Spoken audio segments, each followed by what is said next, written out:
Star Report. I'm your host, Star. Welcome to the show. Folks, it is Friday evening, and we're going to be talking about the monumental Katt Williams, Shannon Sharpe conversation. Keyword, conversation. Shannon Sharpe did a podcast that he does do with Chad Ochocinco, a.k.a. Chad Johnson, and he spoke about the conversation, not an interview. And he gave context because, you know, the haters are trying to say, oh, he should have asked this question. He should have asked that question. I want to give Shannon Sharpe the benefit of the doubt, and I want to say phenomenal job. Phenomenal job. You have to let people speak when you interview them, when people call in, let them speak. I always give people the last word. You know this already. Whether I agree with you or not, I say you have the last word, you know? So that's my main topic tonight. And other people that Katt Williams gave headshots to. Oh, my goodness. Chris Tucker. And many people have been responding, in case you're not fully in the loop on this this groundbreaking, monumental, keyword, monumental conversation, okay? This is beyond a classic because social media is still buzzing. I'm not sure if Katt Williams has an upcoming tour. He doesn't need to stay relevant. Shannon Sharpe has been trying to get him on his platform for over a year. Okay, that's what he told Chad Ochocinco. So that's my main topic. Also, showrunner, why does hip-hop fashion fail? Why does it fail? If we look at some of the iconic brands that came out of the womb of hip-hop, Walker Wear, Carl Kanai, Cross Colors, Sean John, Rockaware, Pele, and so many others, they have all pretty much fell to the wayside. Why? Why? Now, I have a theory. I'll give you my theory shortly, but I want to ask you guys, why does hip-hop fashion fail? Now, this particular showrunner is inspired by a young man. Let me get his name right. Hold on a second. Tamil Robinson, Amiat Luxury, which stands for all moods in all textiles. Again, Amiat Luxury. I hope I said that right. He's out of Newark, New Jersey. He has a fashion brand. Pardon me. No. This is not a fashion brand. This is a design house. Let me make sure that I get my notes together. This is not a fashion brand. This is a design house. This young man, and I say young man respectfully, I'm as old as dust. This young man is educated on everything from material, the history of fashion, its place in American society, how things came out of Europe. This guy is very, very educated. Tamil Robinson. He did an interview with my homie Chuck, okay, over there at All Hip Hop, and DJ Thorough, who I've met on multiple occasions. Chuck Jigsaw Creekmer from allhiphop.com. And he's talking about the fashion in today's day and time and why it's important for, you know, for him to push the title of design house. But my question to you folks is, why does hip-hop fashion fail? Does the urban audience, and urban encompasses a lot of different people, whether they be black, white, Hispanic, or what have you, are they just so quick to say something is old? Just, yo, you wearing that shit from last year. I got the new. Is it that simple? Or do you just not want to, you know, support a brand that you think is quarterbacked by, quote unquote, black people? I'll give you some time to chime in. I don't want to steer that conversation. I'm an older man, but I want to hear from you younger people why you don't necessarily support it, okay? All right, I see you guys on the phone. Sit tight. When you're calling, please stay focused. Let's stay on topic. You know, it's Friday. I'm sure we're going to go off the rails at some point, but please don't kill the vibe too early. You know, let's address Katt Williams. Phenomenal a conversation again that he had with Shannon Sharpe. And let me just emphasize this before I open up the floodgates. There is a formula to whether it be interviewing people or having a conversation in the world of media. You have to let them speak. Friday night, are you ready? 201, we're talking about the Katt Williams monumental conversation. Are you ready? 201. I'm ready, Star. I'm ready for the fuckery. I love what he's doing. Okay. I mean, a lot of people are like, oh, Katt is lying. I think he's telling his truth. Star. And he got receipts. He has some receipts. Okay? I watched a little bit of what he's done. Mm-hmm. I backtracked a little bit of it. And I got to go. I'm like 50-50 with it. What's your take? Who gives a shit what my take is? I talk all the time. I want to know what your take is. Right. I got you. I'm sipping as you. I'm sipping a little bit. Pardon me, my brother. Pardon me. I'm not your brother, Bozo. Slow it down. Slow it down. I know. Slow it down. Now, hang on. Hang on. Okay, so how much of the Katt Williams, and let's keep that word conversation. That's what Shannon Sharpe wants to emphasize. It wasn't an interview. How much of the conversation did you see? I saw about 15 minutes of it, but I know he's been on a lot of rants. No. Sorry, no. Look, give me 1 second. I know he's been on a lot of rants, but from what Katt's saying, he has a lot of receipts for the things he's saying as far as the comedy and as far as people stealing his stuff. And I'm here for all of it. I just like what he's doing. I just like him spilling all the guts. I'm like, he's telling his truth. I think people are saying, like, it's a wake-up call. No, this is what he's doing. I don't know if it's for, like, Sir, with all due respect, you sound high. Katt Williams was not doing rants. He was giving a very calculated execution. He has been waiting to go sit with Shannon Sharpe. This wasn't a rant. He was coherent, he was of sound mind, and he was not drunk. Thank you, sir. He only saw 15 minutes. Good evening, 207. Katt Williams went in balls deep on Chris Tucker and others. Are you up to speed?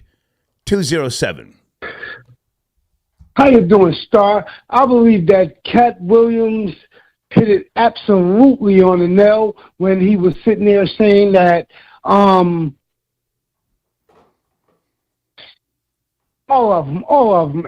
Whatever he has to fucking say, he has to say it. And as far as the dressing thing goes, they're all butt pirates. Hey, when it comes to this hip hop thing, I'm from Jersey, and I was born in the '80s. We dressed a certain different type of way, Pims,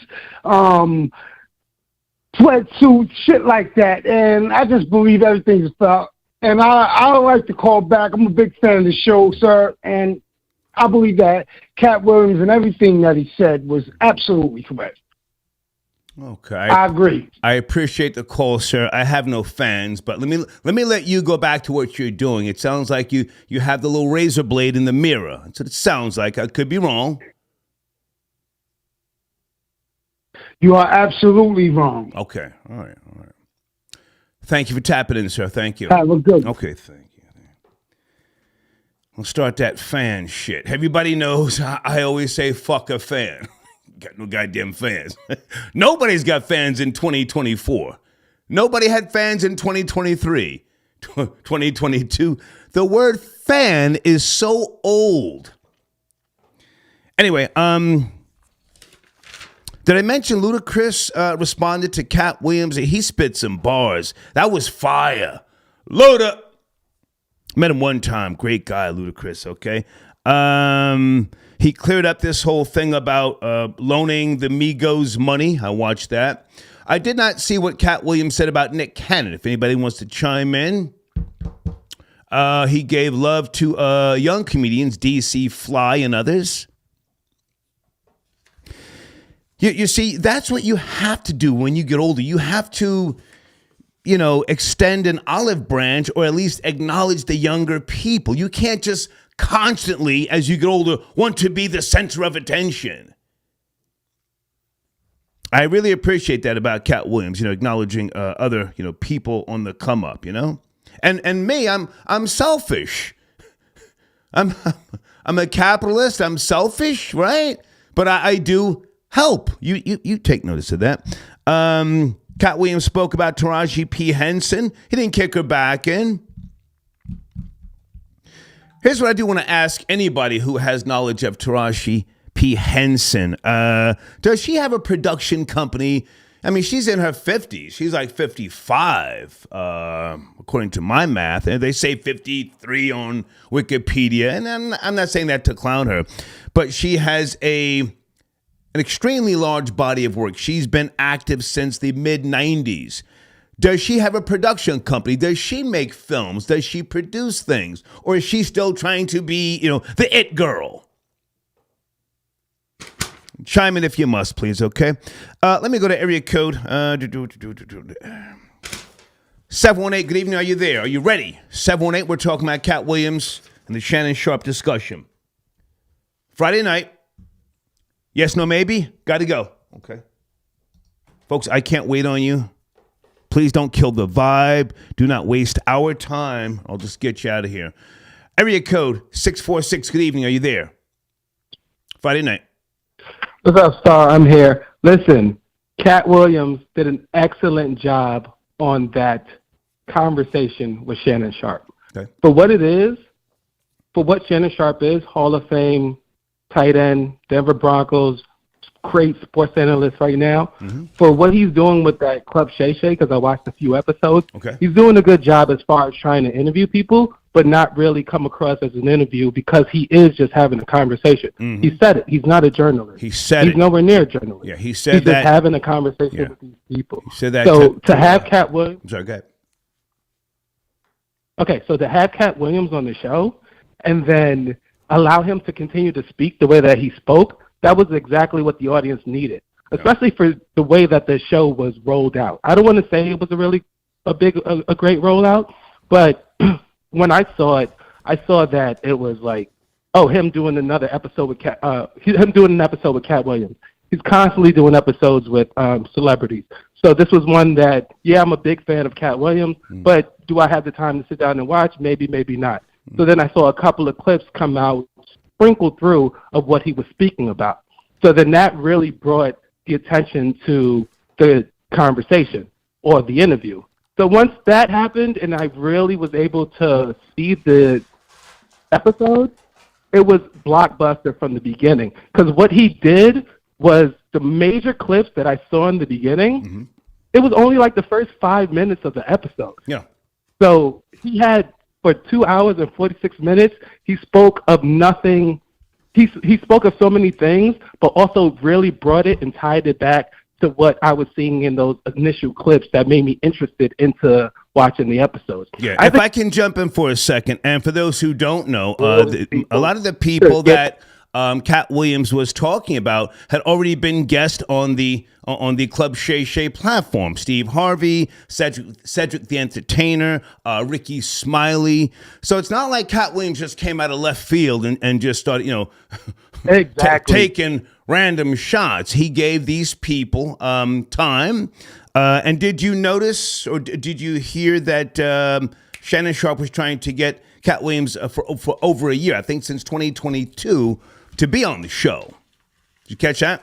I heard that on the show today. Mm-hmm. I didn't know that he was trying to get him on the show for as long as we got him on the show. Yeah. But when I was watching the episode and Katt Williams was speaking to these different comedians, I was like, oh man, all these comedians were actually on this show. The Ricky Smiley part, all this stuff. So when he said that I had to come up here to sort of set the record straight, it was incredible. I just thought it was really blockbuster the way that it came full circle. Okay. And for him to get him on the show at this point, opposed to getting him on the show maybe 4 or 5 years ago, it wouldn't have been the same. Right. So the other comedians came on the show, said what was said to give Katt more reason to come speak to Shannon and divulge all that information that he divulged. Right. I thought it was sick. All right, so I'm going to jump in because we're repeating what has already been said. The showrunner, why does hip-hop fashion fail? Any comments, any thoughts? Hip-hop fashion.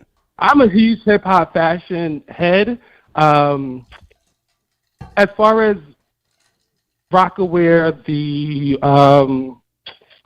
Sean John, I was born in 84. I wore that back in. Sir, can you answer the question? The question is, why does hip hop fashion fail?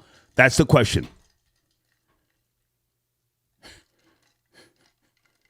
It may fail because it's just not necessarily what people want to wear now at this day and age. Okay. I appreciate the call, sir. Thank you. Thank you. No, thank you. See, I gave him the last word. He was trying to talk a hole in my head, but I gave him the last word.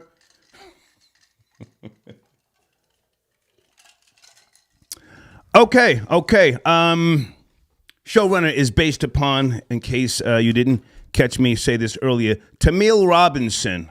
He is the curator, the creator of Amiat, if I'm saying that right, Amiat Luxury, which stands for all moods and all textiles. Okay, this is an educated man in the world of fashion and fabric and patterns and stuff like that. So he did an interview on allhiphop.com. I may post a link to the interview in the community section after the show. If not, just go to allhiphop.com. It's right there, okay? Manny, I got your donation and your email. Thank you so much, okay? Blade says, okay. Knocked it offline for how long? Can you send me more details, Blade? Or was it just a power surge and a glitch like I have? It wasn't Illuminati. Sometimes, I have to recalibrate the goddamn computer based upon my internet service provider. I'm on the beach. I'm right on the goddamn beach. So the internet service is shit here. But thank you, Blade. Keep me posted, all right? Okay.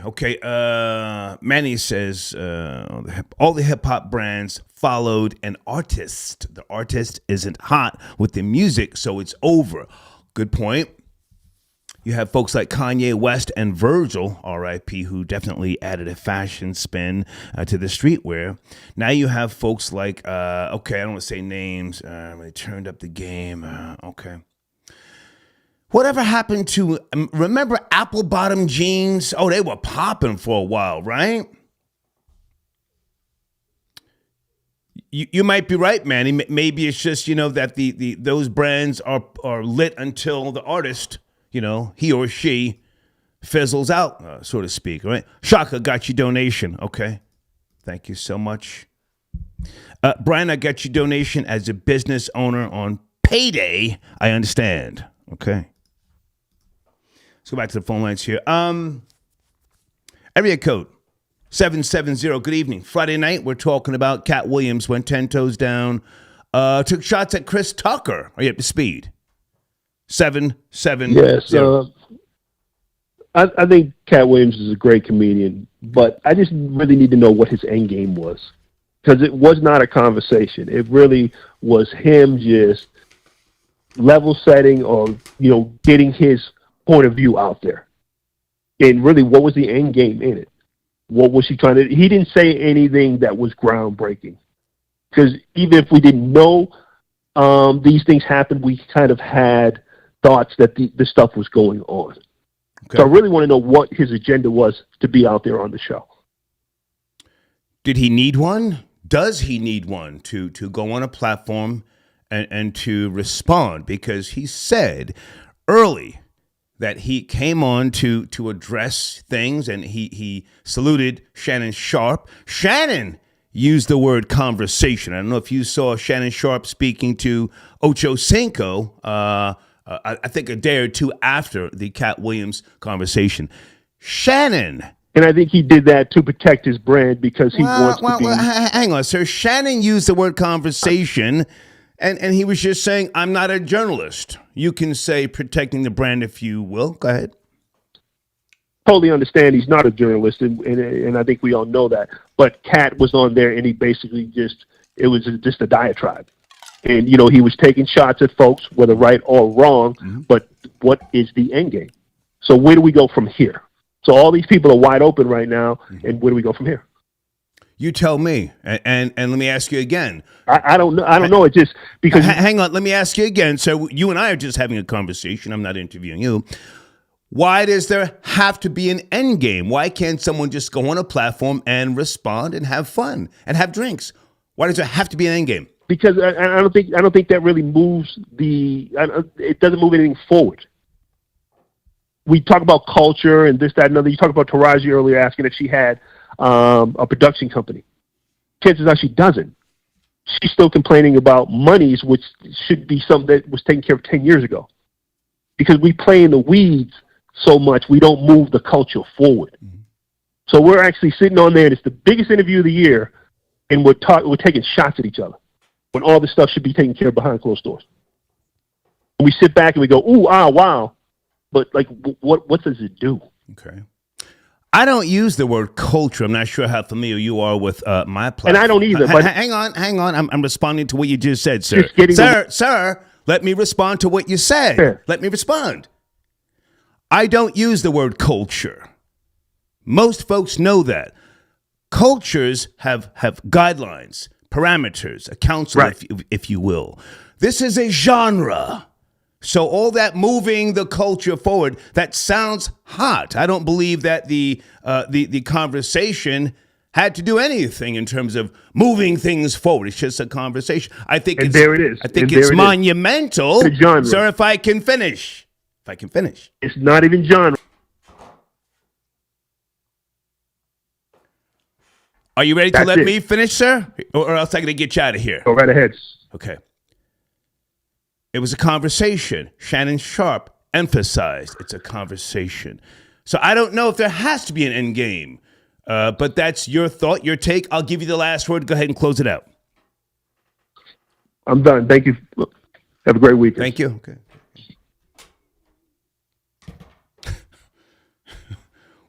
Why does it have to be an end game? the man came on there and got busy. Yes, we're all oohing and eyeing. We're all content creators. We are eating off of this right now. Guys, let me promote some of my sponsors because my end game is capitalism. Business over bullshit. www.hudsontubs.com. Please go there. Tell them I sent you, okay? Business, okay? That is a great platform. The owner of that platform has called in on multiple occasions. Bathtub restoration, antiques, and other things that you may or may not be interested in, okay?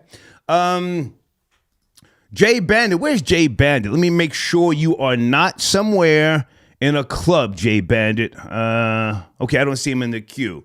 I think he dropped out. Jay Bandit, call back. I'll get you on the line, all right? But just don't call me outside and it's noisy. Jay, I got your donation. Hip-hop doesn't grow with its core audience. That's a good point. I'm asking, I don't claim to have the answers. Hip-hop was a culture. It was a subculture decades ago. Maybe what you're saying has a lot of merit to it, and it could. Maybe it's still a youth-driven, subculture, more so a genre, if you will, and everything. Everybody's just disposable heroes. Thank you for your donation, Jay, okay? Let's go to area code 336. Good evening. We're talking about the Katt Williams conversation with Shannon Sharpe. You up to speed? 336. Hi. Hey. Well, I appreciated Katt Williams. I enjoyed him. I think that there was nothing but truth there. I mean, he's just an honest person. Guy moved away from his home at the age of 13. He totally depended on God to take care of him. He has God as he's fundamentally God-driven. I don't think he have any reason to lie on these people. And to your point, there doesn't have to be an end game. It was just great conversation. I was letting the Thank you. I was letting, no, stay with me. I was letting the caller speak, but it's like, sometimes it's always like, oh, so well, what's the point? Or if you give them reparations, what are they going to do with the money? Why is that even a discussion? Just give us the goddamn money. You feel me? It was just anyway. But I let that guy speak. Any thoughts with regards to why does hip hop fashion fail? This is based upon a young man who's on All Hip Hop TV. He has a fashion design house. No, I don't have any thoughts at all because I'm not into hip hop. At all. Never have been. Okay. I can respect that. I can respect Yeah, that. I just wanted to comment on Katt Williams, and also I think you're. I like the way you speak. Oh, thank you. Thank you, darling. I appreciate the call. Uh-huh. Have a good night. Well, Yeah. good night. Okay. Yeah, everybody's not into hip hop. I don't listen to that shit. Bushwhacker got your donation. Thank you for tapping in. Imperial got your donation. Okay.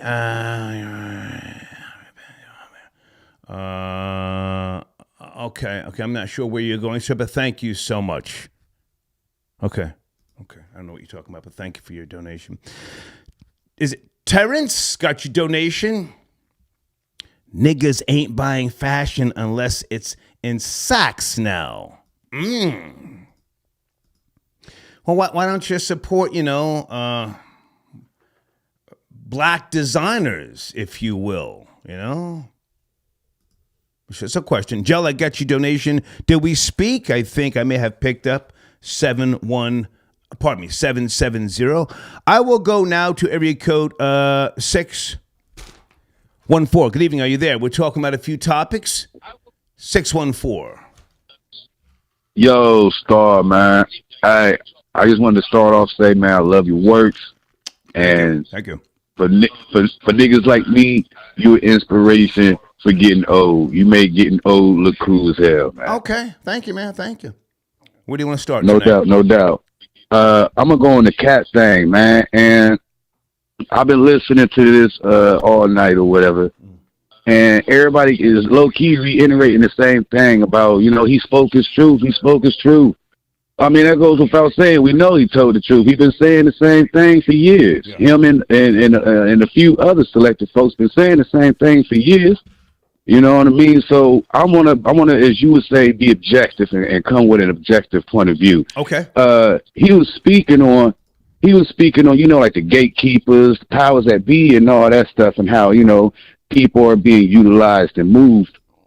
I want to bring up that when he was saying that, and I was watching it, I started thinking, well, the players who aren't in those positions, they are inadvertently part of the problem too, because they are unwillingly being utilized too. Like if the powers that be was so strong, he would never even been on the show.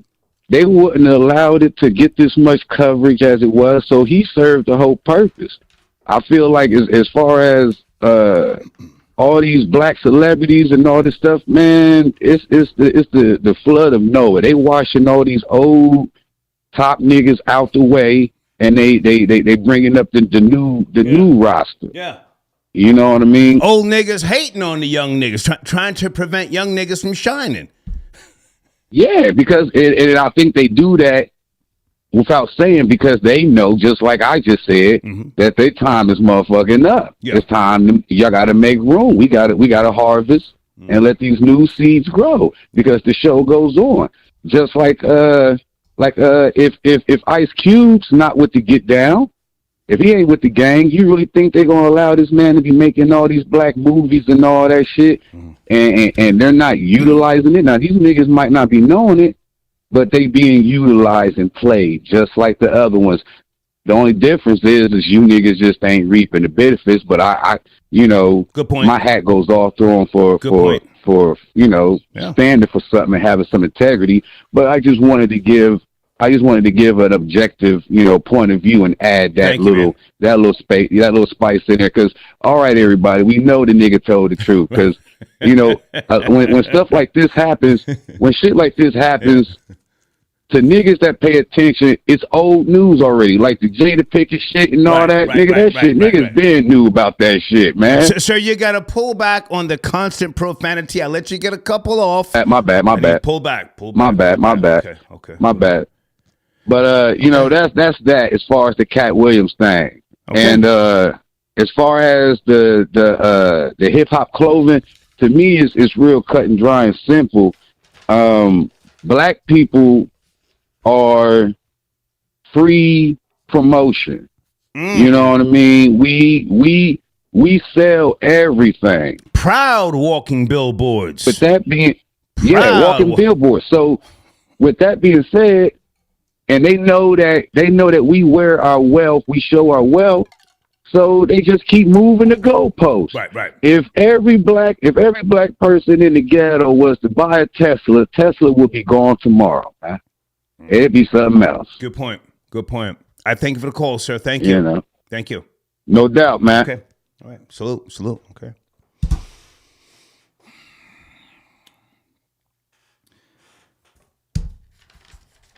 African Americans, foundational Black Americans, whatever you classify yourself as, the creators of art, fashion, the real innovative poppin' fashion and art. I mean, other cultures create things as well, but the fashion and the art that constantly gets taken from them, packaged and resold. Why does it fail at some point, or does it only become successful for a short period of time? Are you to blame? Those of you who are, whether it's foundational Black American, African American, Caribbean, whatever, are you to blame because you like the new shiny shit? My father and people from his generation used to say, and I hate to repeat this, niggas know the price of everything but the value of nothing. What else did my father used to say that your fathers and uncles and grandfathers said as well? You could take a stick and put it in a bucket of shit and put it on the corner and niggas would buy it because niggas love the new shit. You guys ever heard that? That's that old shit. Do you do it to yourselves? You just like new shit. Yo, them shits. Yo, that's like last year. Them sneakers. I had them shits when they first came out. I had the prototypes. Hey, Patrice, I got your donation. Thank you for tapping in. Hey, is it Niche? Got your donation. Cool G, Echo, Nietzsche, yeah. Why do they fail? Is it the audience? The audience just wants something new. But at the same time, you have these European brands that are like, iconic, Niggas out here robbing and killing and shooting over Gucci and all that sort of shit, Are Ferragamo belts still a thing? What was it niggas from Harlem or Brooklyn? Who started that whole Ferragamo belt wave? Who was that? I thought it was Brooklyn. I'm not sure. Brian, I got your donation. Okay. Brian, I just want to continue on. I don't want to derail the show, okay? John Flowers got your donation. John Flowers says you can find apple bottom jeans in discount stores. Oh, okay. Okay. But they were popping at one point. Wasn't that Nelly's brand? Good guy, Nelly, I mean, maybe it just, did he sell it? Did he sell his shit down the river like an old slave? What happened? Hold on a second, guys. No, that's. I'm looking for. Where is that young lady at? I can't find her information. Area code. Where are you calling from? This is. Are you overseas? Jesus Christ. Yeah. Hey, good evening. How are you? I'm good. How are you? I'm great, man. Where you tapping in from? Your number says Saudi Arabia. Yeah. That's where I'm at, man. Okay. What's cracking, sir? After you taking the call. Yes, sir. No, I just wanted to comment on the fact that Katt Williams' conversation was very nuanced, and that we're more or less focusing on the we're not looking at the details. Like I appreciated what he had to say about Steve Harvey, for instance. Yeah. Because I've been a barber since like 80, 88. Okay. And at the time, I would admire his hairline. I'm like, man, this guy's got a sharp hairline. And I just thought he had makeup. Then I found out recently, because I retired, okay, that he had one of those wigs on, and that was hilarious. Like, if there are any barbers out there, they're probably laughing too. And Steve Harvey hasn't commented on that. I also met Steve Harvey a couple of times, and it's not fair to say that he's not a nice person, but he wasn't very nice to me at that time. I was with my mother. We paid money to go to a show. Oh. And you went to his show? Yeah. Okay. I went to a show. Then, when I was in Bermuda, he did the. They have like an R&B. They have like a music festival every year. Went backstage and met him again, and he just didn't have a nice demeanor. Doesn't mean he was nice, because I don't got to handle fame. Because sometimes I don't like to be bothered. I could have just met him 2 times when he didn't want to be bothered. Gotcha. Yeah. So that was just one thing. I watched the whole interview because I'm usually up in the morning. So Shannon Sharpe used the word conversation because if I can just interrupt for a second, he's been getting some heat from people, I guess, on social media saying what he should have asked, and he left certain questions on the table. Shannon Sharpe, again, when he spoke to Ocho Cinco, because I went back and did a little research this morning, he said, hey, I have conversations. If you're looking for 60 Minutes and all these other places, that ain't what I do. So I'm sticking to the word conversation. I'm giving him a lot of credit. I think, well, I know there's an art to talking to people, especially if they're guests. Let them talk, even if you don't agree. Go ahead. Well, I mean, Shannon Sharpe has to cover his bases. Yeah. I mean, because Katt went in on Diddy. Now, they edited some stuff, too. But Okay. Katt went in on Diddy a few times, and he kind of shut that down. So when some of that stuff comes up, because we don't know who else that stuff affects. Like, it could be Diddy. Like, for instance, we just stopped hearing about Will Smith. So maybe we said, look, we're going to stop this thing at Diddy. Let Diddy take the heat till this thing blows over. Now, I don't know when this Diddy thing's going to blow over. Yeah. What's my man's name? What's his name? Uncle Murder. Went in on him on the rough. Yeah. The year-end wrap-up. And wrap-up. Right. Everybody's got everybody's got something, I shouldn't say they want to hide, but it's personal. Like, I don't think, look, man, when they were partying, because I think you mentioned something about Ja Rule when he made the rap Ecstasy, getting girls drunk or getting girls high and doing it. I keep them drugged up on that ecstasy. I forget what song that was. Right. Yeah. Right. But my dad told me a long time ago, he said, you can't get framed if you're not in the picture. So, folk, when you're in that scene, I used to DJ too, by the way. Okay. But when you're in that scene, you got to have some money. Like certain DJs couldn't play the clubs. I used to get mad they were letting models DJ, but then I had to remember they're drawing a crowd. So you just mentioned you're a capitalist. And most of us are.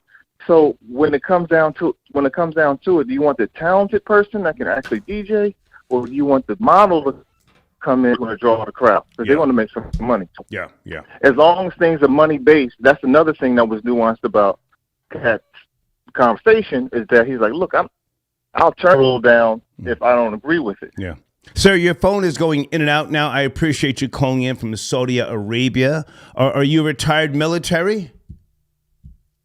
No. Okay. All right. No. Well, thank you for tapping in, man. I appreciate you. Have a good weekend. You too, bro. Yes, sir. Salute. Okay. It's Friday night. We're discussing the Katt Williams conversation. Club Shay Shay. I still think that's a stupid name, but Shannon Sharpe is lit right now. Anybody know what his contract looks like with Stephen A. Smith on First Take? I've only seen maybe 2 episodes since he and Stephen A. Smith started doing that. I actually like him and Ocho Cinco better. And I think this monumental conversation with Katt Williams is going to position Shannon Sharpe differently, you know? For the better. Let me just say that. For the better, okay? Hey, Stacy Galore. Stacy says, somebody just sent me a picture of Zach Lee wearing some pink apple bottom jeans.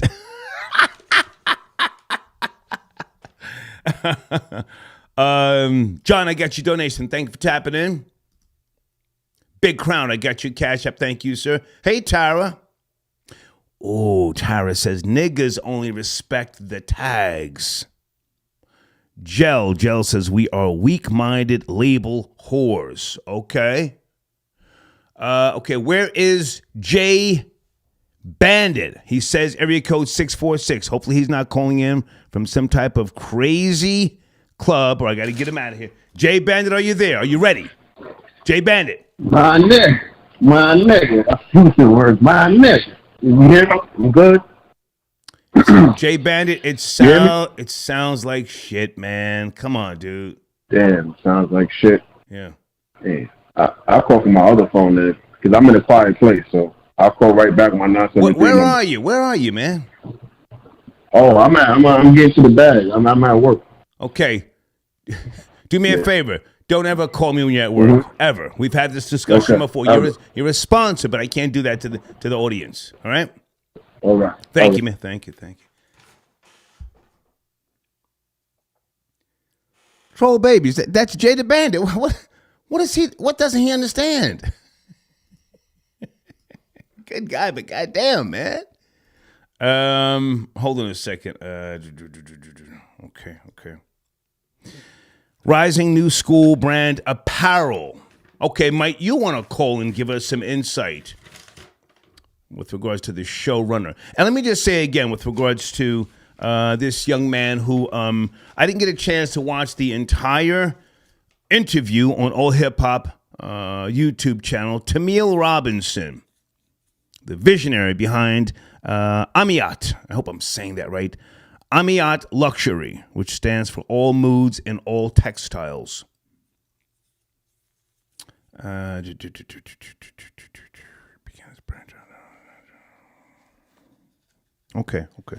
There's more information here, but I don't want to say the wrong thing because I'm not trying to derail anyone's success. Salute to that young man. Maybe we can get him on the line one day. I'm not sure.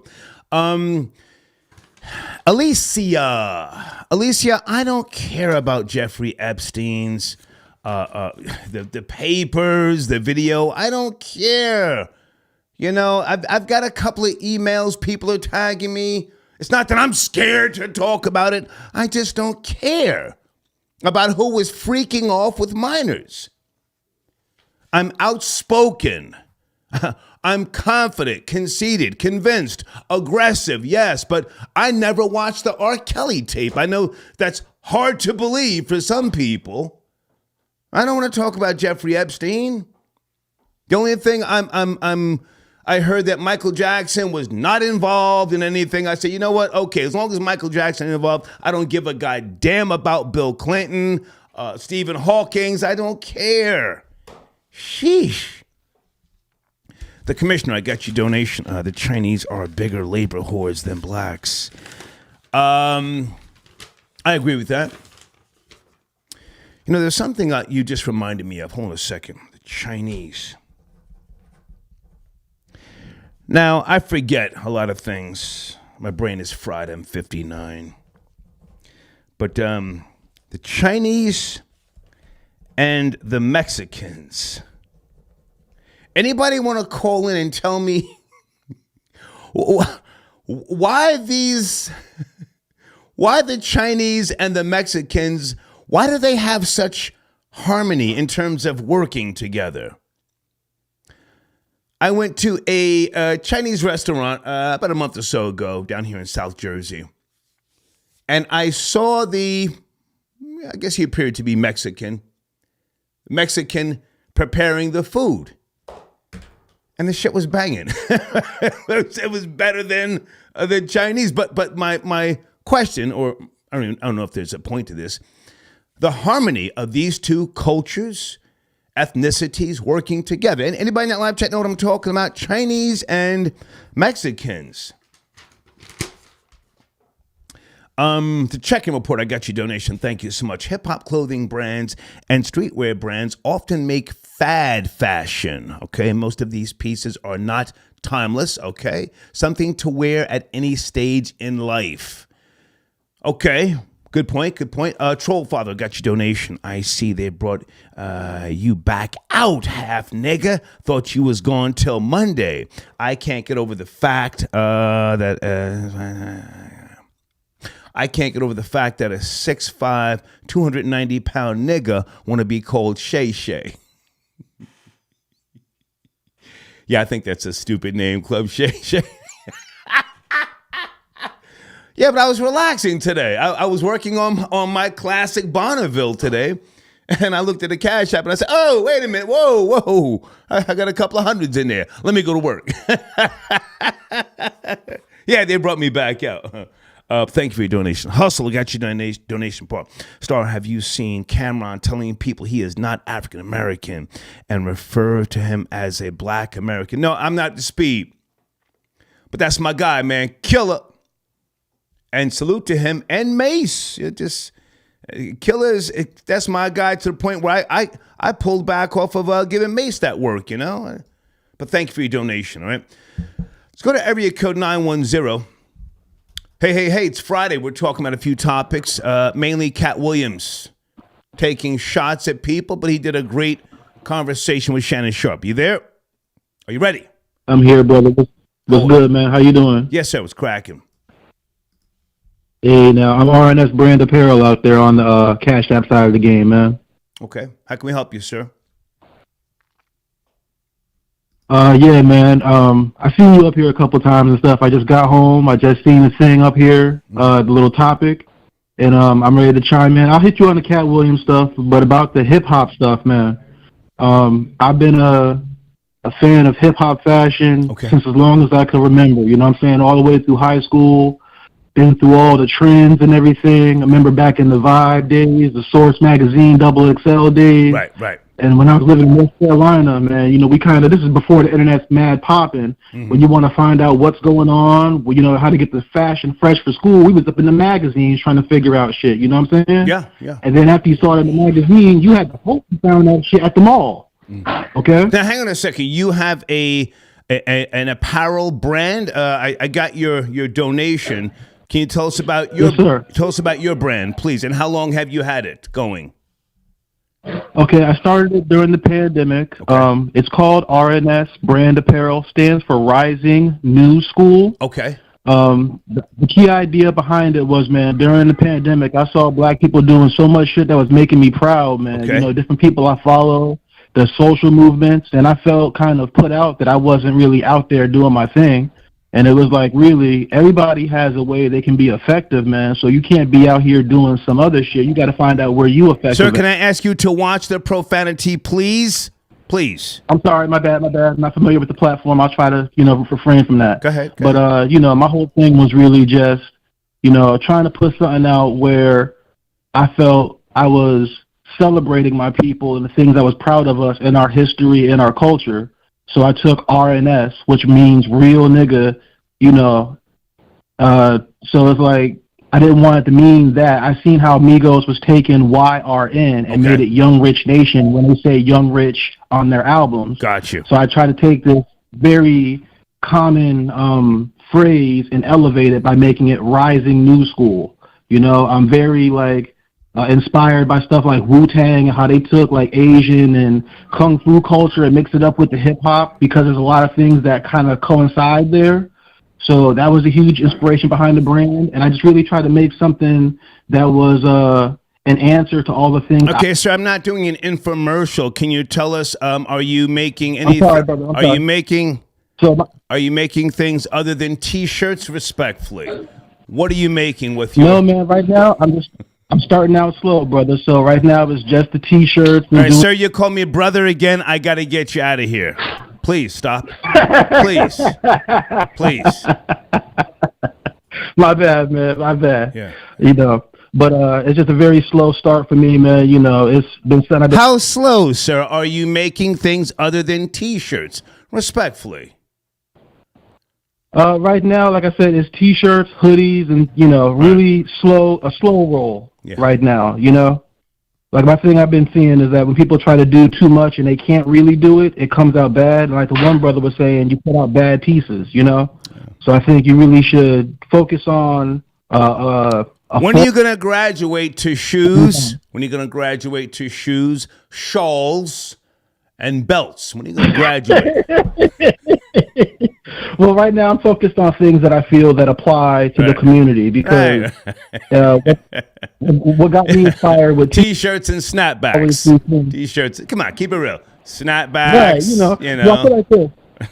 A T-shirt is a great billboard for an idea or a message. I've seen things that inspire me, that horrify me, that give me hope, and a lot of times it may be on a T-shirt, you know. So I felt it was a perfect platform to kind of, you have something you want to say, to put it out. What type of phone cases are you selling? Do they have your brand across the right. Well, check me out at Rising New School. No, sir. We're not promoting you anymore, sir. You're doing drop shipping. You have a regular job, and that's your hobby. Thank you, man. I appreciate the donation. Thank you, sir. Thank you. Thank you. He said to the donation, I didn't bang on him. Thank you, sir.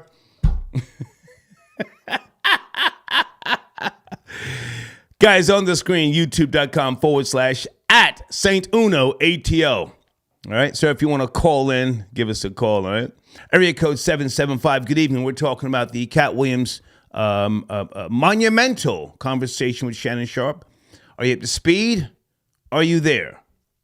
Are you ready? I'm here. Good evening. Can you hear me? Good evening, yes. How are you?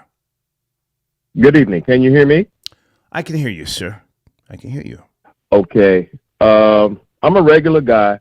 I'm not into I watch entertainment from a race standpoint. Okay. You know, I work for a living. I build stuff for a living. Mm-hmm. I'm a builder. That's what I do. Okay. And I've been noticing Katt. And what's unique about Katt is he didn't compromise his manhood for the promise of wealth. And I don't believe a lot of my brothers are saucy. I believe that black people have struggled so much and have been struggling for the American dream so hard, we're desperate just to get through. Okay. The issue with Katt was he was one of these people who said all you need to do is crack the door, and I bust through there. Okay. And based on what I heard, I saw the whole thing with Shay Shay also. And I had to take my hat off to the brother, mainly because he's a truth sayer. We all agree on that, right? I think so. And he's saying, look, I come into here and there's a lot of competition. I believe the competition is probably going to get really, really bad because it's the sign of the times. When the island starts to shrink, everybody starts pushing one another off for their own pieces. And the thing about it is that a lot of these cats get into entertainment, and they, it's entertainment. You'll have your promoters, and you have everything kind of set out for you. And all you have to do is show up. when Katt Williams was saying that he was going through the paperwork to actually sponsor his own gig, that means you got to get lawyers involved. That means you got to go through contracts. Mm-hmm. You got to go through every word. That's a lot of work. If I can jump in for a second, sir. You used the word delusional. Did you catch when Katt Williams used the word delusional? I forget what exactly he said. He said something about the truth and delusional. Do you know what I'm talking about, or no? Yeah, I think I do. I mean, when you get, based on what I've seen, based on what appears to be, it's not hard to become delusional in the entertainment industry just because. Right. Now, hang on a second. I just want to finish this point, and then of course, I'll let you have the last word. I forget the context, but you just used the word delusional. Yes, a lot of people are delusional when they think they're going to get into this world of fame and notoriety.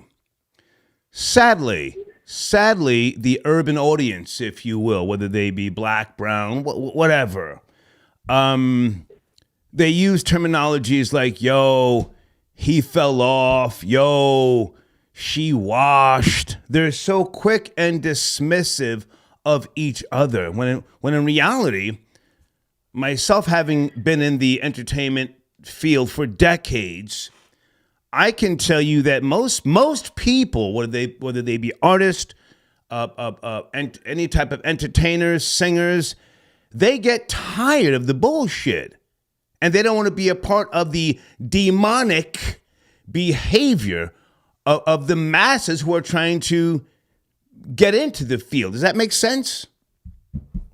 It makes perfect sense. Yeah. I mean, if any of us have the ability to get away, we would. Yeah. So to bring it back to your point, you said when we first started talking, you're a regular guy.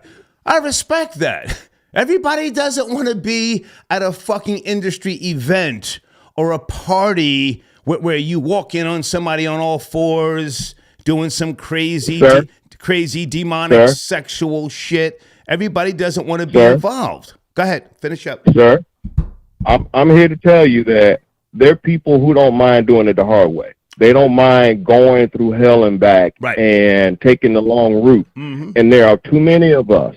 I don't care what color you are, but especially black folks, because my people, I understand why my people roll the way they do. You said something about like a lot of the foreigners will come over here and they'll do really good, because they didn't have to endure generationally what we had to deal with. Okay. So, I mean, as we should have got a 40 acres, instead of 40 acres and a mule, we should have got 40 acres and a psychiatrist. Okay. I'm just saying. And the issue and the issue is that, are you willing to bust your behind, or do you want this quick and easy way out? Right. Because it's usually the guys who had their cherry pop. Yeah. They wanted to go the quick way. Yeah. And Katt said, no, I'll do it the hard way. Just open the door a little bit, because sometimes that's how they suck you in. Yeah. They crack that door open and they say, oh, look. Yeah. Come get some of this. Yeah. And then they'll try to close it. All right. So I hate to cut you short. I have to take other calls. I appreciate you calling in. And thank you for watching. Thank you. Bye-bye. Okay. Guys, sit tight for a second. I want to get Jeffrey Epstein's name out of my title. Sheesh. I don't care about his, who he was hanging out with, the parties, the tapes. I don't care. Sheesh. Give me a second. Katt Williams goes in on, let me say, Chris Tucker, Nick Cannon.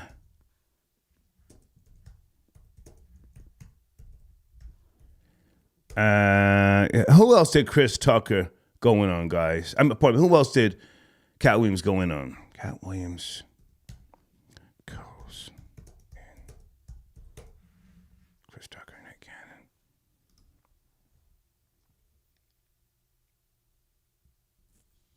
I'll finish this up later.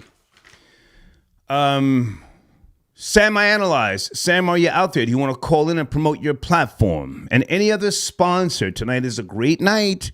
If you want to call in and talk about what you're doing, if I have the correct spelling on your information, and my showrunner. Also, the community section, for those of you who are looking to become sponsors, reach out to Amy. You have the email address already, thehater1964@yahoo.com. She will send you analytics so you can see what's really going on with the show, okay? Let me try and bring in area code 904. Talking about the Katt Williams conversation with Shannon Sharpe. You have speed? 904. Yes, sir. How's it going, Star? How you doing tonight? It's going good, sir. How about yourself? Thank you for tapping in. Doing fantastic. Doing fantastic. Thanks for asking. Yeah. Actually, I was calling, if you don't mind, I was calling to tap in on the hip hop fashion conversation. Please. Yeah. And also, I did send you a donation earlier as well. That's the great. I just want to say that for the most part, I believe that the reason hip hop fashion and different brands never last is due to the fact that there's no differentiation between the brands. It's like all of them look the same other than the logos on the t-shirts, and there's no real quality.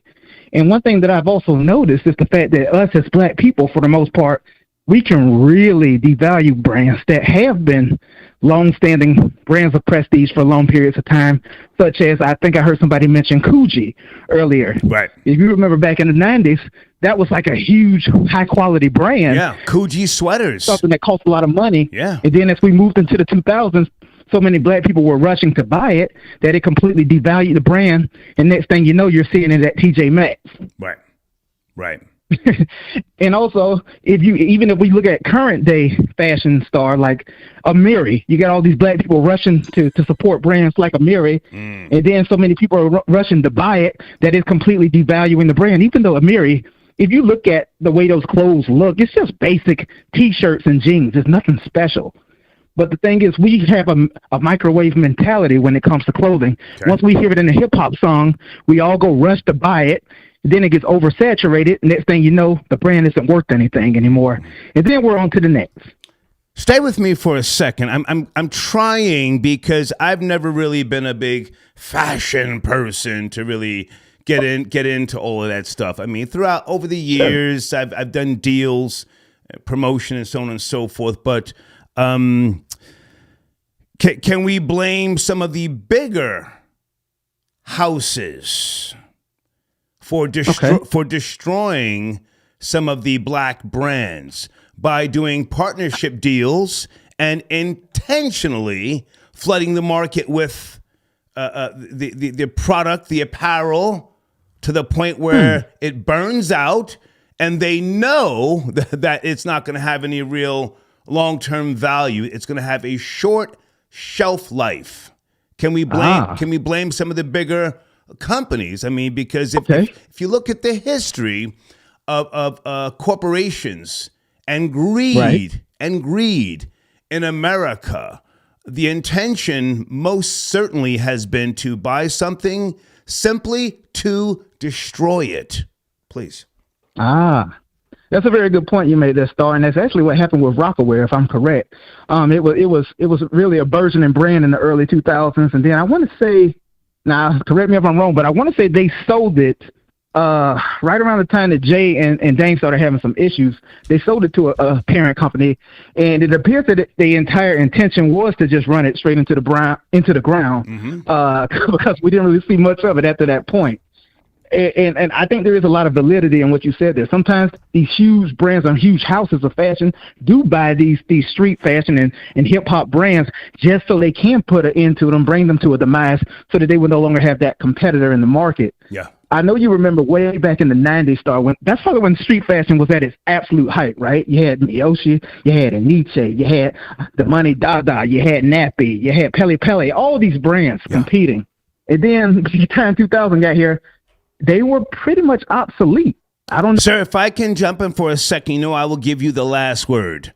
I'm so old. Have you ever heard of the name Gordon Gekko from the film? Absolutely. Wall Street. Yes, sir. Wall Street. Now, I forget. But he said, no. Was it Charlie Sheen? Correct me if I'm wrong. He said to Gordon Gecko, why did you buy my father's airline or something like that? And then Gordon Gecko said, to destroy it. So, right? Hey, you're absolutely right. That's what Gordon Gecko said to. That's what Gordon Gecko said to Bud Fox. Right. He said, "I just got it to destroy it." And he said, so, and let me just finish my point, and then you finish up. So the intention, the big business, big bank, take little bank. The intention has been there for centuries, if you will, here in America. So I don't want to just blame the urban audience. Now they do play a part because, again, they see things and, yo, that's that old shit you wearing. Yes, yes. But they will go into certain stores and see something on a clearance rack and be like, yo, I ain't buying that shit, not knowing that the powers that be have ordered to put certain items on clearance. Go ahead and finish up. Yep. Yeah, no, you make a valid point there, Star. And the last thing I'm going to say in closing is, unfortunately, the black community as a whole doesn't put any value on brands unless we see white people wearing them. Those are the only brands we actually consider to be of value. And I'm just leave it at that. Wow. Dispatch the Great. I am going to also consult you for some promotion soon. Okay. Thank you, man. Thank you. Absolutely. Yes, Have a good night. Take care. You as well. 415, good evening. We're having a good discussion about Katt Williams goes in on Ludacris. I think he went on a Trick Daddy. Yes, no, maybe. Are you there? 415. Yo. Can you hear me? Yeah, we can hear you. Good evening. Are you ready to join the discussion? Yeah. So Katt Williams, to sum it all up, basically said Kevin Hart is hiding a boy. That's what I got from it.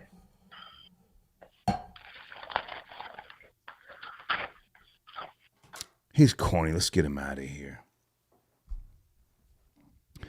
Folks, please don't call in and kill the vibe. I'm not your friend. Get to the topic or get your game goofy ass on up out of here. Hold on a second.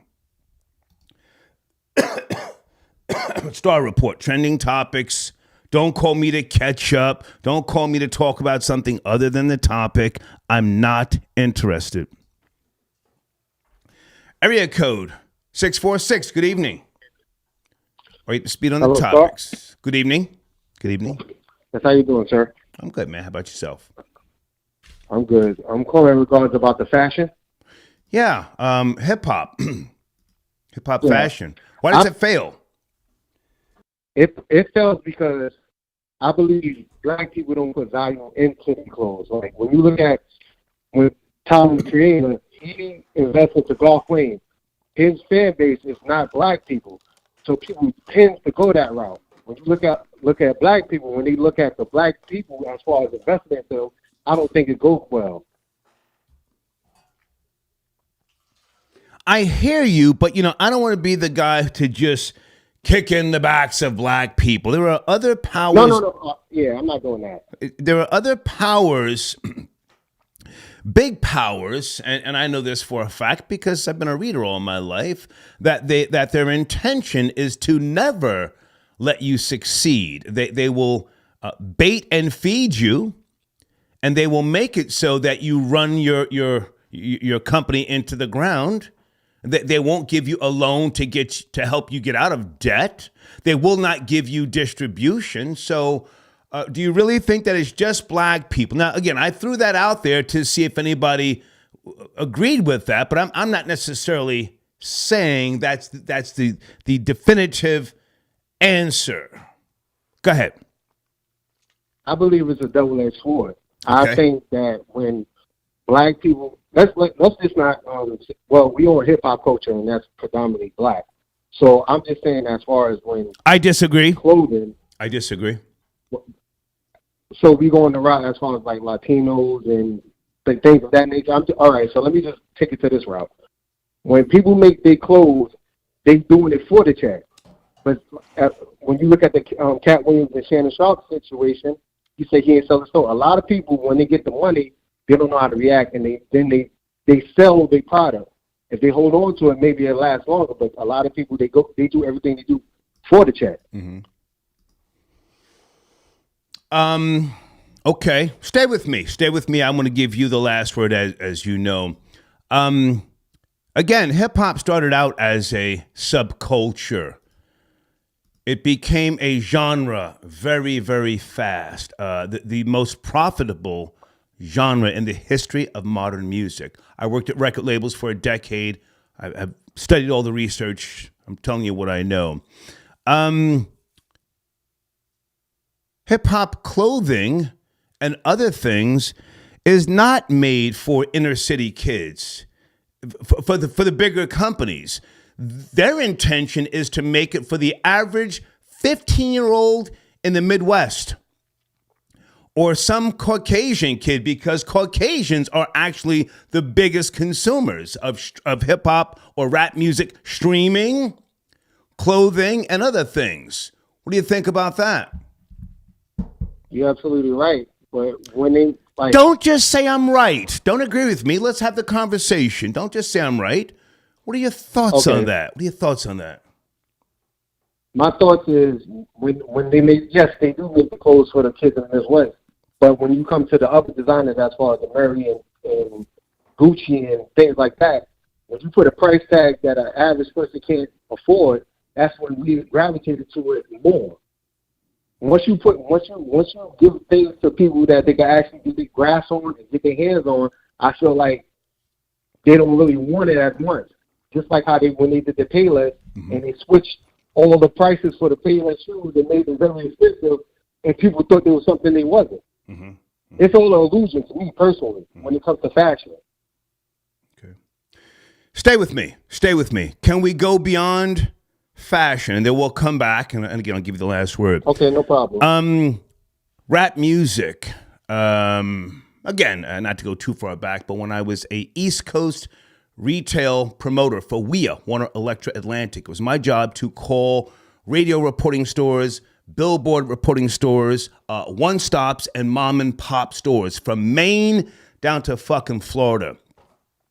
I had to sit there with a goddamn typewriter and a calculator. And at the end of the week, or actually on a Thursday, I had to do all of these percentages in terms of who I spoke to, how their product was selling, moving in the stores, any returns. I had to formulate these reports and then copy like fucking 8 or 9 executives at 75 Rockefeller Center. And their focus was on consumers in the Midwest, the South, out to places like Bozeman, Montana, fucking Utah, Nevada, because the parents of those Caucasians would give their kids the money to buy that stuff. And let me just say this, and then I'll let you finish up. Not that you have to agree with me.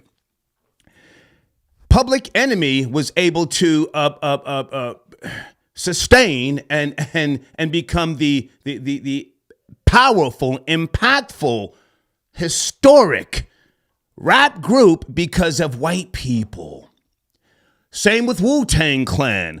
Hot 97 banned Wu-Tang Clan. That's another story. I don't want to go too far into that. But Public Enemy, when they would tour, it was white people who came, for the most part, 95% white people would go see Public Enemy here and abroad, and they would know their lyrics verbatim. Welcome to the Terror Dome. Elvis was a hero to most, but he never meant shit to me. You see, you know the lyrics, right? Nah. Oh, you don't? White people do. Straight up sucker, simple and plain. Motherfucking man, John Wayne. So my point is, yeah, Caucasians. That's where the fashion has been targeted at as well, and that's where it should be. If you want to survive as a black fashion house or fashion designer, you got to target those white kids. You target black people in the hood, you'll go broke. Go ahead and finish up. All right. So when you look at Wu-Tang, their demographic is more like Asian people, and when they go on tour, they sell out crazy. I understand that. And when it comes down to we as African Americans don't really support our own but we were supposed. Sir, your phone's breaking up. Can you come closer? Your phone's breaking up. I want to hear you. You have the last word. All right. Can you hear me? There you go. Hear me? Go ahead. I said, like, when it comes down to us, when it comes down to music, we don't support our own. Most of these people's sales is coming from them areas. But when I think about like African American fashion, we don't really like our fashion goes straight to the local mom and pops. So when a black person, you know how, let me be careful with my words. Come on. We want to get jiggy. So we think if it's in Jimmy Jazz or Right. Dr. J, we don't want to wear that bull. Right. You know what I'm saying? I'm not trying to curse. Yeah. But if we see it in Bloomingdale's, you want to go steal it. Like, hold on. You want to go steal it from Bloomingdale's or Macy's. Yes, that's what we do. We steal, we rob. So it's like we want what we can't have. R.I.P. to my nigga Boosting Kev. I'm a booster. Go ahead. That's how it goes, and I'm gonna end it on this. Star, if you came out with a T-shirt right now and said, "This is for my people," and it's $20, the black man will be like, "Man, I don't want that bull." But if you come out with a T-shirt outta here. T-shirt, and be like, "No, nah, this is a special edition Star shirt. Give me $350." Yeah, I need that though, because nobody gonna have this joint. Right. That's how black people think. I'm sorry, but that's how it goes. Yeah. Hey, man, I appreciate the call. Thank you. Thank you, man. Yes, sir. Salute. Okay. Good conversation. Star Report back in the building. We're having a good discussion about the Katt Williams conversation with Shannon Sharpe. Conversation, according to Shannon Sharpe. Okay, this was not an interview. He has been trying to get Katt Williams on his platform for, I think, since 2022. They finally had to sit down. Katt Williams, he let it fly. Everybody's responding. Troll babies, what did Katt Williams say about Trick Daddy? I didn't catch that part. Is Katt Williams, is Trick Daddy now talking crazy and greasy? I hope he is. Can anybody email me? Is there some type of link? Well, I know there's a link, but is there a timestamp? What did Katt Williams say about Trick Daddy? Huh? All right. Hang on a second, guys. I'm getting text messages here. Okay. Okay, D says, okay, yes, I know Trick Daddy responded. I thought Trick Daddy was just randomly responding. I didn't see the entire Katt Williams discussion or conversation again. Thank you, Deeds. Okay. Guys, tonight's episode is sponsored by Skylar Saunders. Go check him out right there. You see it on the showrunner. Okay, youtube.com/@Sky Saunders. Great content. He goes live daily, okay? I'm coming back to the phone shortly. Just sit tight. GF, I got your donation. Cat got them scrambling like eggs on a Sunday morning. That's a fact. Okay? Does he have a new comedy series coming up? I don't know, but I can appreciate if this is part of the rollout. Thank you for your donation. Hey, Jesse. We can't see you. Okay, I'm not sure what's going on with you, Jesse, but the topic is on the screen. Katt Williams, it's right there, okay? Thank you for chiming in. Okay. And John, I got your donation. Katt Williams said FBJ Aston. Okay, it's a little crazy. All right, sit tight. I'm coming back to the phones. I want to talk to area code 337. Where are you calling from? 337. Good evening. Late night. How's it going, Star? It's going, sir. How are you? Thanks for tapping in. Great. Now, I've known Katt Williams since 1988 when we were in the Bay Area together. Okay. And when he was Cat in the Hat. And Cat and I worked together. He was very, very intelligent then, and he is now. Now, some of the things he said, he just probably forgot when he said he didn't live in San Francisco or he was in Oakland.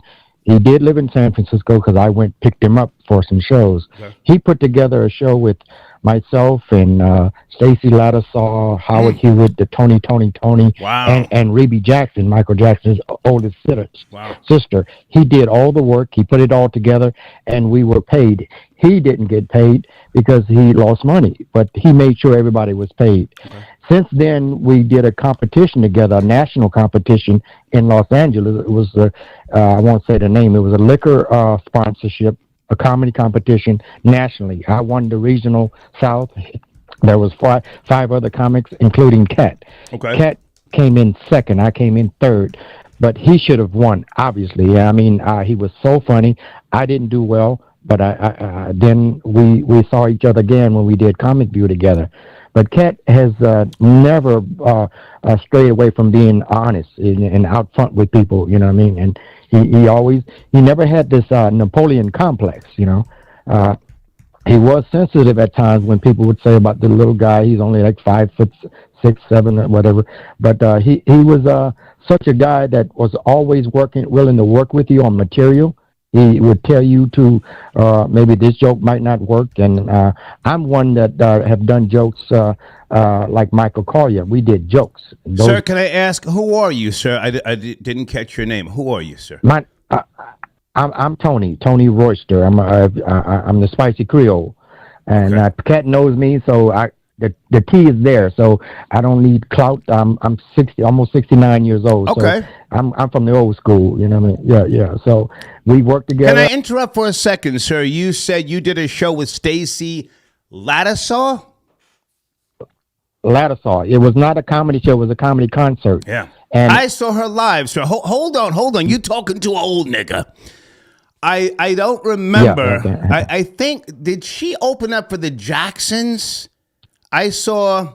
Yes, she did. I saw the Jacksons, Madison Square Garden. That was before Thriller.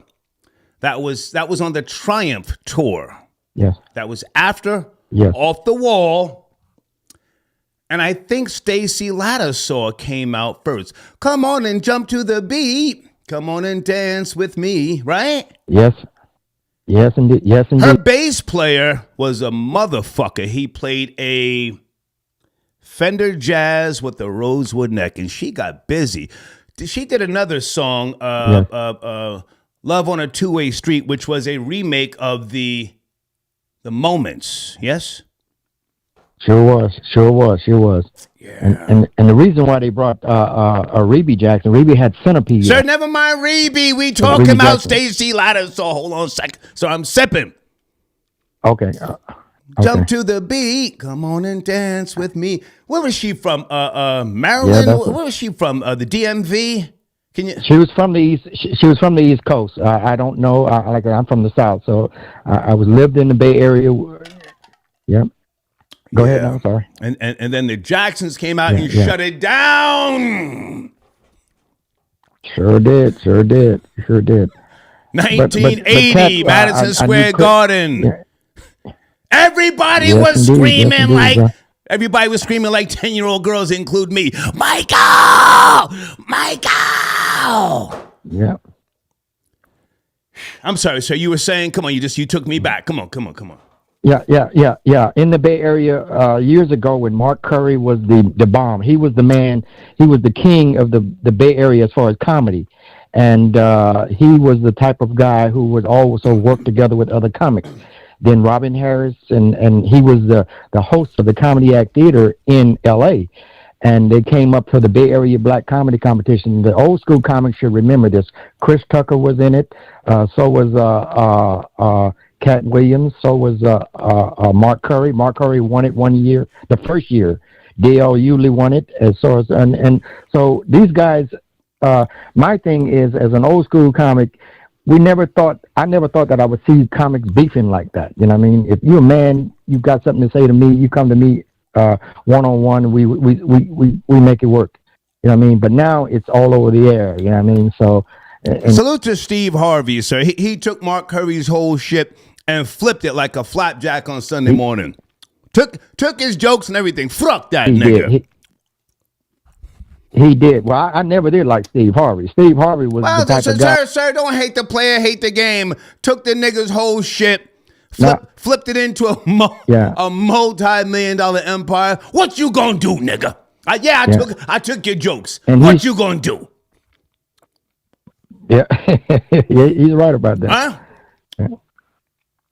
Yeah, you're right about that. But he also was the type of guy he would do an hour after the headliner at a show. You know what I mean? And who, Steve Harvey or Mark Curry? Get paid. He'd take the money. Who? No, Steve Harvey. Steve Harvey.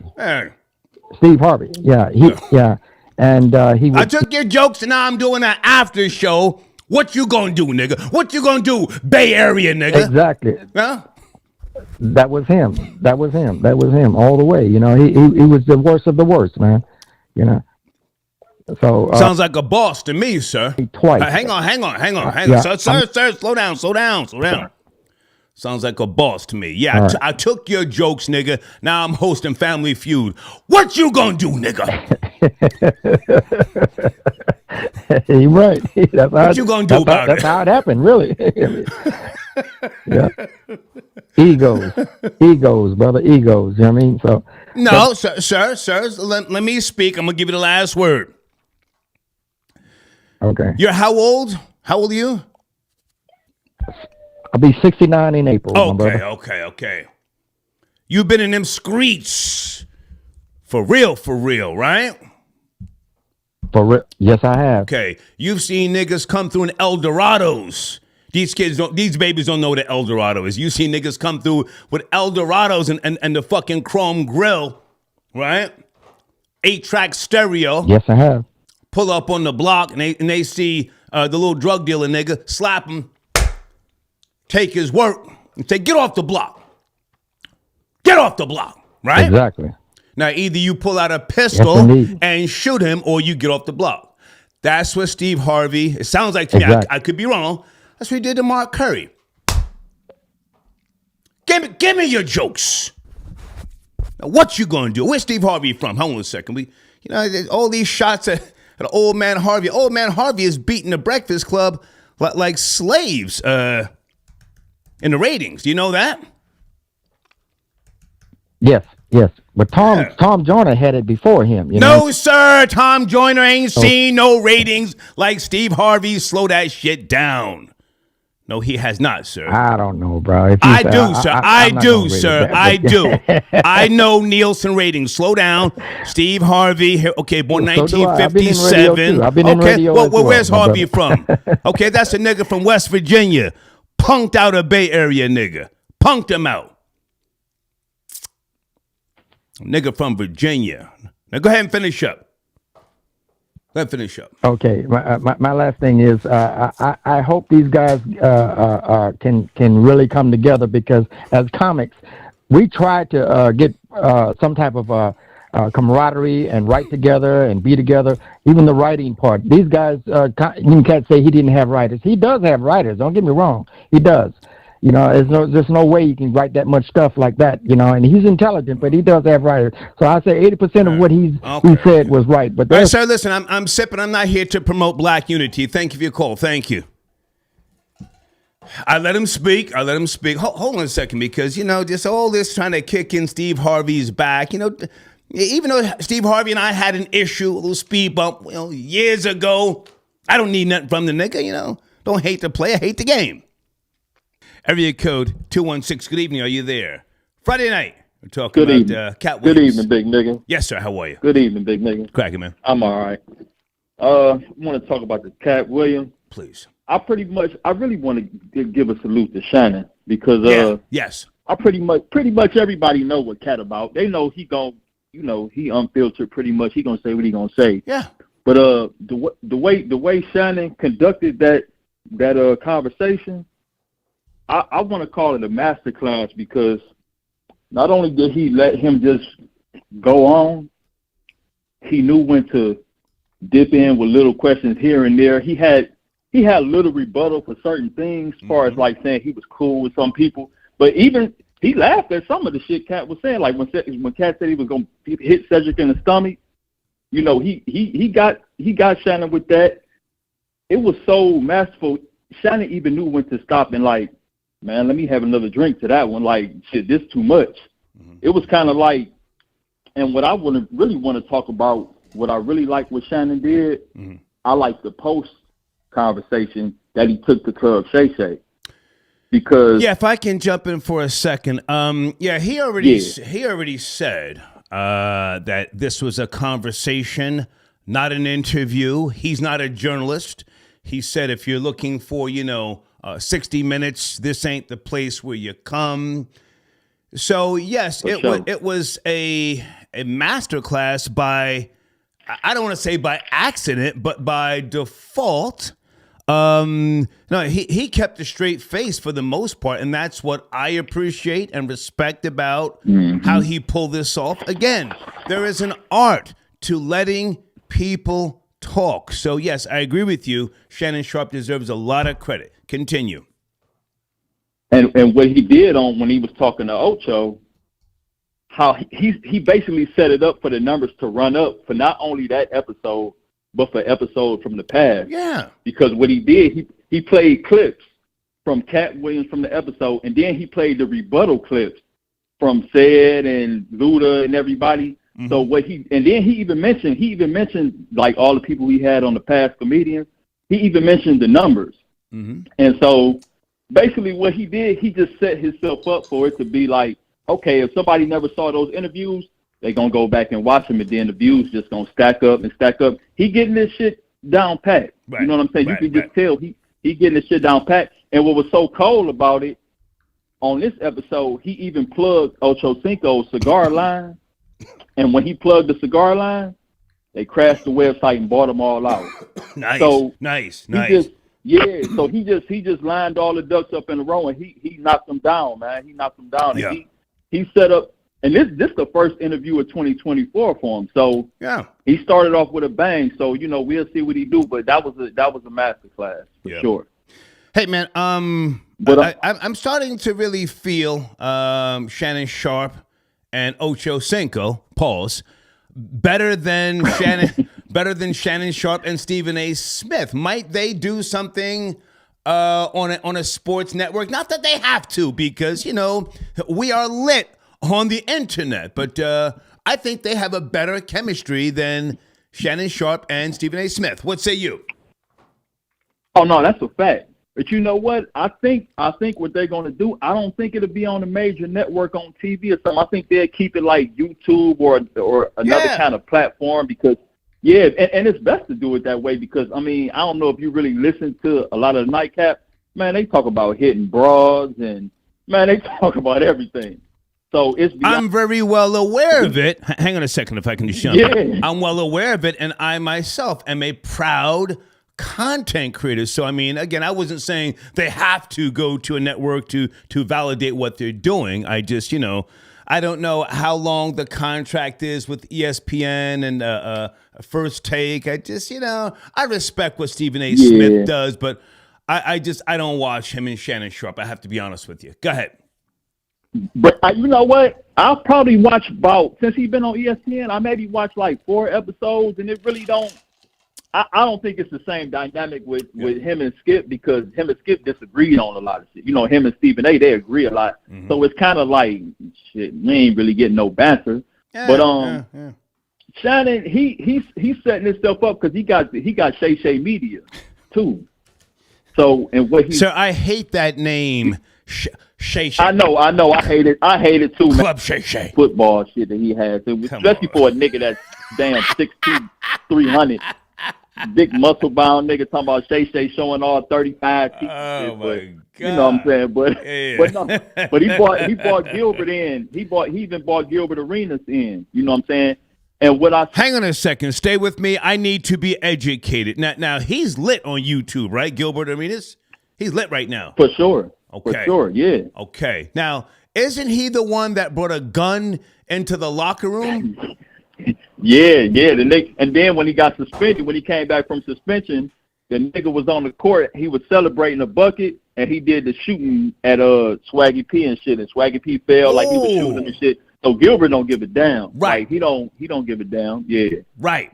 And that's what I like about what Shannon doing, because he going to get the dudes that was kind of like, they was kind of like controversial in their respective leagues. Right. But they'll come on there and they'll say whatever. But they knowledgeable about what they saying too. It ain't like they just coming on there kicking shit. Right. You know what I'm saying? They shooting the shit with each other, but they knowledgeable about their respective sports. You know what I mean? So he got it all tied up into one. You know what I'm saying? Like, I just like how he doing it, because he going to get the guys that's been outed, and he bringing them back, and and the people love it. I even see, like, because I follow him on Instagram, I see women in the comments, right.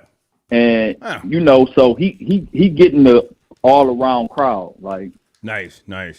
So it probably won't be long for him to be on ESPN for real, because he really beyond that for real. I mean, he basically came through there and just took Stephen A's. I hope he stays on the internet. Yeah, for sure. Yeah, hey, man, these people reach out for me from time to time to do throwback shows on terrestrial radio. Radio is contrived. It's not dead, but it's contrived. The audience of today, they don't go to radio for anything, not for exclusive music, not for new releases, not for interviews, not for contests, not for tickets. It's contrived. Okay, finish up, man. Finish up, please. That's fact. Oh, but yeah. I mean, it just was a masterclass by him. But as far as the other topic, as far as like with the urban clothing and all of that. Oh yeah. You know, it's basically the same thing. Why the Negro Leagues ain't around, or what's happening to hip hop right now. Wow. You know what I'm saying? Mm-hmm. Niggas love. Hey, it ain't right unless it's right. Oh boy. According to a lot of niggas, you know what I'm saying? Mm-hmm. Yeah. Inclusion. We always want to include somebody, but we don't recognize at the same time while we trying to include somebody, they phasing us out.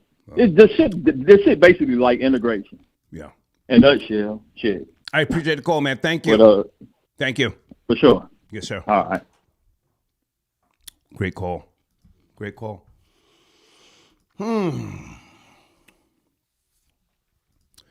Hold on a second, guys. I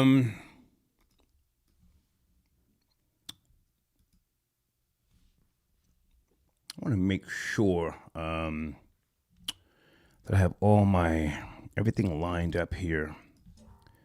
I got to make sure I'm promoting one of my sponsors this evening.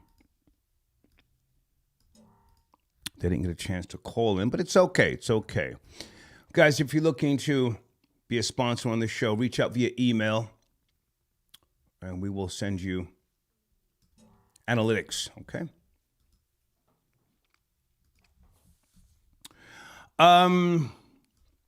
Sit tight on the phones.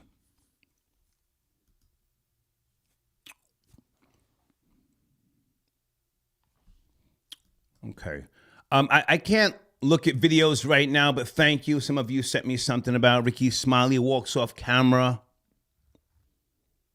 Okay, I'll check that out later. Okay. Hold on a second.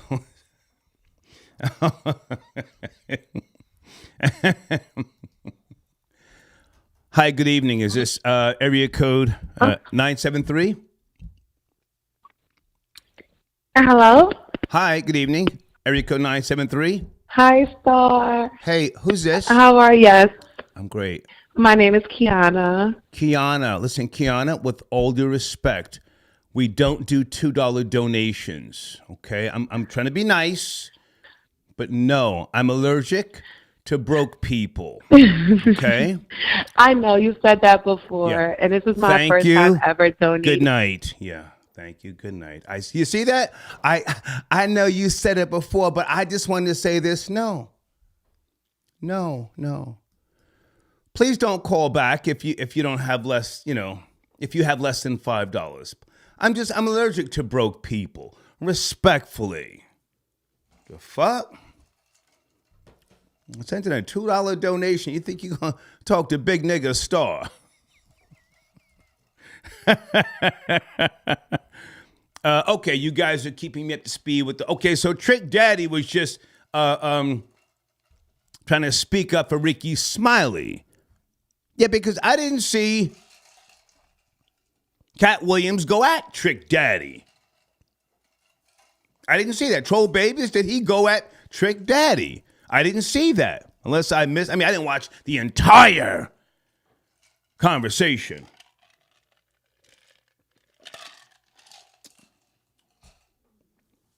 I'm trying to call me for $2.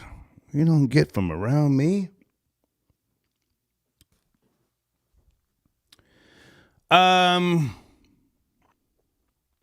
Here's Purvis. Hold on a second. Purvis, how are you, man? Friday night was cracking. We're shaking. Purvis. Yo, what's going on, Star? What's up with that bum-ass quarterback, Aaron Rodgers? You guys haven't gotten rid of him yet? Nah, man, but I don't want to talk about that nigga right now. Oh, okay. But come on. Yeah, we talk about that after. But I'm actually a big Katt Williams fan, so okay. You know, and I actually had a chance to see him once back at the Barclays Center in 2015, and I'm actually going to see him again in February 2nd here in Orlando. I think it's at the Additional Center. Okay. But yeah, but if you follow Katt Williams or if you ever heard any of his stand-ups throughout the years, he's been talking about the same shit for years, and like back to his pimpin' days when he was talking about the Hollywood parties that he went to, and he was looking in the rooms and shit. So none of this is new if you really listen to what he Purvis, you have to watch the profanity. You've already used 2 words. Take it easy. Well, my bad. Take it easy. My bad. My fault. Come on. But yeah, so he's been saying the same stuff for years, so nothing is really surprising to me. And I just want to answer a couple of your questions that you asked before about Trick Daddy. He actually has a little stand-up segment about Trick Daddy in his routine that's coming up. So you can actually search it. You can actually search it on YouTube. He talks about Trick Daddy. Can you send me the link? I don't have time to search right now. Can you send me a link? But now, hang on a second. Did he mention Trick? Yeah, I got you. Did he mention Trick Daddy on Club Shay Shay? Nah, he didn't. Okay, so Trick Daddy, So Trick Daddy was responding, to my knowledge, because of what to his stand-up. Was So, it like, was I it the think stand? Hang on. Was it the stand up or what he said about Ricky Smiley? I don't know. I think Trick Daddy is taking his time to respond to what Katt Williams has been saying in his stand-up. Like, he's just taking his time now because everybody's responding. You feel me? Did you watch Trick Daddy address Katt Williams? Did you watch it? Yeah. I watched that little snippet. Okay. So hang on. Let's not rush. So you say you think he's responding. Well, what did Trick Daddy say in the goddamn video? Did he say, I'm responding to you because of what you said in your stand-up or because of what you said about Ricky Smiley? Can you be specific? I want to be educated. I mean, you got to watch what Trick Daddy said. To be honest, I wasn't really paying attention. He was saying a whole bunch of stuff, a whole bunch of gibberish. Purvis, if you don't know, just say Star, I don't know. Just I don't know.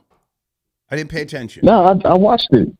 No, I'm being serious with you. Like, I watched it. Okay, Purvis, I gotta go, man. Gotta go. Thank you, man. Thank you.